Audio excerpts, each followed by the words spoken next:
He's always quickest to the breakdown, so effective in this aspect of the game.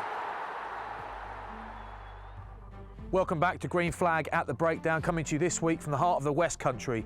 We're at Hartpury College, training base of the Cherry and Whites of Gloucester, and I'm here to meet Tom Savage, club stalwart and big unit.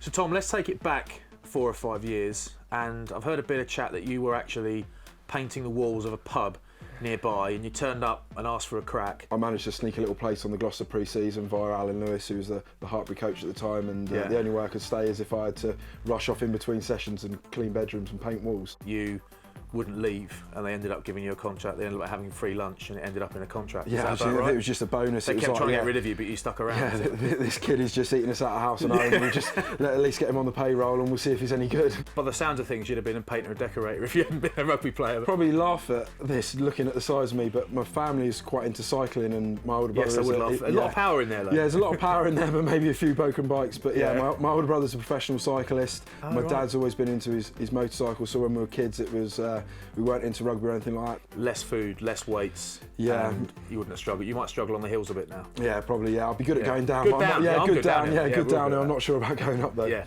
your dress sense, which I can see is sharp. I mean, you look good. Yeah, I'm having a good day tonight. I knew you were coming down. You love a trainer, which is mainly for the joints. You know, a man like yourself carrying a bit of weight, you need your back and your knees. They go easy these days. And the other lads, I spoke to John Arfo and Matt Kvesic. They mentioned these tracksuit bottoms that you bought online, which evidently were jeggings. It was January sale time. Went on a few sites. It was good for big men, maybe from like XL to 5XL. The missus encouraged me to wear them in for a training day. Boys slammed them, boys hammered them. Boys slammed them. Yeah. They're never to be seen again. I think they're strictly gardening trousers now. So yeah, they won't be coming back into training. They're a Sunday afternoon home trouser. Yeah, that's them. When you hope no one knocks at the door. Yeah, you're getting them off quickly.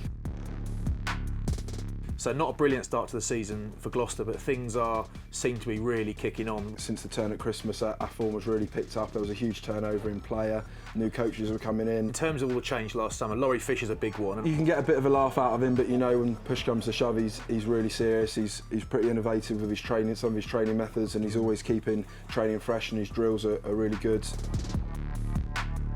Playing at home, incredible support, great place to play, maybe the best place to play really in English rugby. We know that there's a huge responsibility on our shoulders every time we go and play there, and going and getting results there is huge to us. Do you find that the fans, are visibly happier when you finish a game? They can really act as that 16th man and make it a really difficult place for teams to come, because I'm sure being an away team there, when you're under the cosh, you don't want 16,000 people going mad at you as well. Have you ever seen any crazy behaviour after a big win or anything thrown at you? We had a good win down at the Rec, and it was muddy conditions, and we just about snuck it, I think. Looked to my left, and there's a topless Gloucester fan who's managed to find a fire extinguisher for somewhere, let it off, and he's spraying it off everywhere, covering everyone in absolute powder, and he was closely ushered out by about 5 blokes in high vis. What are the bus journeys like these days with Gloucester? I think they're, in comparison to probably some of your days, they're probably pretty timid affairs. The best you're going to get is probably a coffee off one of the young boys, so you don't have to get up too much, and a bit of shouting or heckling. We had a team quiz for Newcastle away, so some of the young boys were calling wrong direction. They did provide a superb quiz,